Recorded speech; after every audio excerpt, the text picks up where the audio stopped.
नमस्कार। तो आज के इस लेक्चर में आपका स्वागत है। तो आज हम बात करेंगे इन्वेस्टमेंट के अलग अलग तरीकों के बारे में, जिनके जरिए आप पैसिव इनकम कमा सकते हो, यानी जहां पर आप अपने पैसों को काम पर लगा सकते हो और साथ ही इन्फ्लेशन को बीट कर सकते हो और काफी अच्छे रिटर्न्स कमा सकते हो। अगर एफडी यानी फिक्स डिपॉजिट की बात की जाए तो फिक्स डिपॉजिट फिलहाल 7% के करीब इंटरेस्ट दे रहा है और ये रिटर्न टैक्सेबल है। पिछले 10 सालों का इन्फ्लेशन ऑन एन एवरेज 5% के करीब रहा है।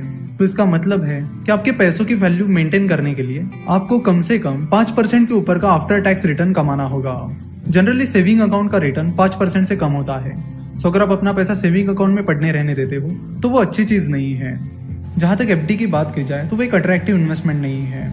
कई बार एफडी के आफ्टर टैक्स रिटर्न 5-6% के करीब आ जाते हैं, जो कि कोई खास रिटर्न नहीं होता। अगर आप फिक्स रिटर्न के लिए देख रहे हो तो आप एफडी के बजाय गवर्नमेंट बॉन्ड्स की तरफ ध्यान दे सकते हो। कई सारे गवर्नमेंट बॉन्ड में आपको एफडी से ज्यादा रिटर्न मिलता है और टैक्स बेनिफिट भी मिल सकता है। अब ये टैक्स बेनिफिट कितना होगा ये उस बॉन्ड के टाइप पर डिपेंड करता है। अगर गवर्नमेंट बॉन्ड की बात की जाए तो ये सबसे सेफ इन्वेस्टमेंट है, इवन एफडी से भी, क्योंकि गवर्नमेंट बॉन्ड के साथ गवर्नमेंट की गारंटी आपको मिलती है। तो चाहे कंडीशन कुछ भी आ जाए, गवर्नमेंट आपको आपका पैसा जरूर रिटर्न करेगी और इसीलिए गवर्नमेंट बॉन्ड सबसे सेफ इन्वेस्टमेंट होती है। उसके बाद आता है इंडेक्स फंड। अच्छे रिटर्न्स कमाने के लिए इंडेक्स फंड एक बहुत ही अच्छा तरीका है और इंडेक्स फंड में इन्वेस्ट करने के लिए आपको कोई डीप एनालिसिस करने की भी जरूरत नहीं होती। अगर आपके पास मार्केट का बेसिक नॉलेज है और आप मानते हो कि इंडियन इकोनॉमी आगे बढ़ेगी ही बढ़ेगी और इंडिया की ग्रोथ स्टोरी पर आप भरोसा रखते हो, तो आप इंडेक्स फंड में इन्वेस्ट कर सकते हो।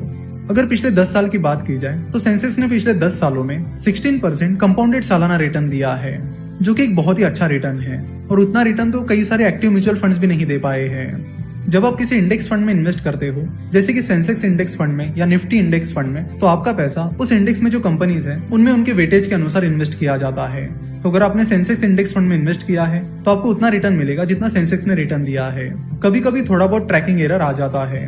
अगर आपको इंडिया की ग्रोथ स्टोरी पर भरोसा है और आप ये सोचते हो कि अगले 5-10 साल में इंडियन इकोनॉमी बहुत ही अलग लेवल पर रहेगी और अच्छी खासी स्पीड से बढ़ेगी, तो आप इंडेक्स फंड में इन्वेस्ट कर सकते हो। आप SIP that is systematic investment plan के जरिए छोटी छोटी अमाउंट्स हर महीने इंडेक्स फंड में इन्वेस्ट कर सकते हो।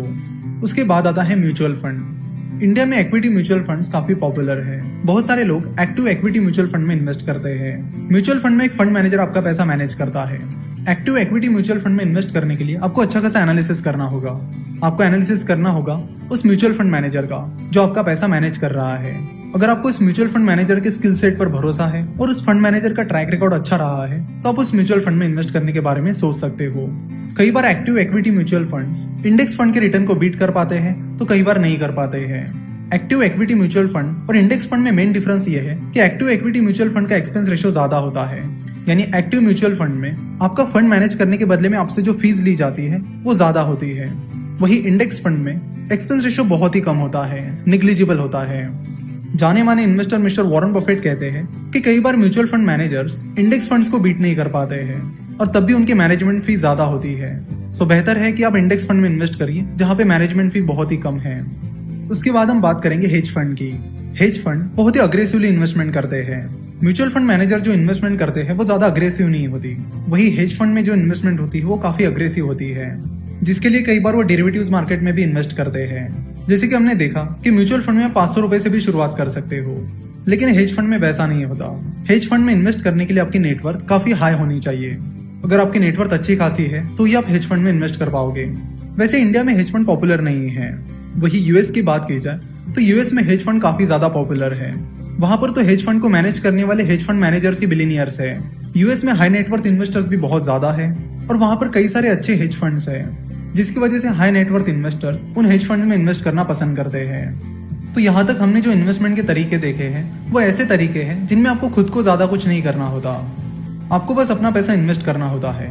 फॉर एग्जाम्पल अगर म्यूचुअल फंड की बात की जाए तो उस म्यूचुअल फंड में कौन सा शेयर खरीदना है, बेचना है, ये काम आपको नहीं करना होता, ये काम वो फंड मैनेजर करता है। सिमिलरली जब आप गवर्नमेंट बॉन्ड में इन्वेस्ट करते हो तो उसमें भी आपको कुछ नहीं करना होता। जब आप हेज फंड में इन्वेस्ट करते हो तब भी आपको कुछ नहीं करना होता, जो कुछ करना है वो हेज फंड मैनेजर करता है। तो index fund, mutual fund, hedge fund ये इन्वेस्टमेंट के इनडायरेक्ट तरीके हैं। अगर डायरेक्ट तरीकों की बात की जाए तो उसमें स्टार्टअप इन्वेस्टमेंट और स्टॉक मार्केट इन्वेस्टमेंट आती है और यहाँ से आगे हमारा पूरा कोर्स इसी के बारे में है।